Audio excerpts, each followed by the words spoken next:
Alors dans cette vidéo, nous voyons comment très simplement réobtenir un diagramme de classe façon Workbench à partir d'une base de données qui est implémentée dans le serveur.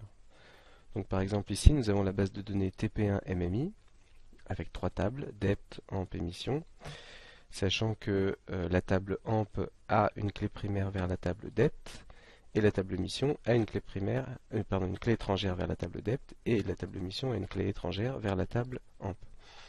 C'était la base de données utilisée dans le TP1. Nous voudrions réobtenir le diagramme de classe à partir de ce schéma relationnel qui est implémenté en dur dans la base de données. Pour cela, il existe une option Reverse Engineer dans le Workbench qui est très simple d'utilisation, qui nous demande d'abord de nous connecter à la base de données, au serveur, qui nous dit que la connexion là s'est bien déroulée. Ensuite, elle nous demande quelle base de données on veut mettre dans notre modèle, dans notre schéma, dans notre diagramme de classe, donc TP1-MMI. La récupération des objets s'est faite correctement.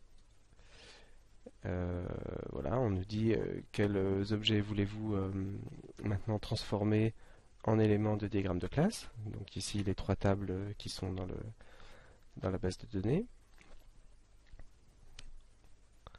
On exécute et après quelques secondes, si tout va bien, on a la possibilité d'avoir notre modèle, qui est ici notre diagramme de classe. Alors on peut réorganiser un petit peu l'affichage simplement parce qu'automatiquement ça se fait pas toujours au mieux. Mais voilà, là on a bien une classe dept, une classe amp et une classe mission, avec dans amp une clé étrangère vers dept, qui est en fait la traduction de l'association 1n entre les deux classes. Et pareil pour mission, une clé étrangère vers amp, qui est la traduction de l'association entre les deux classes.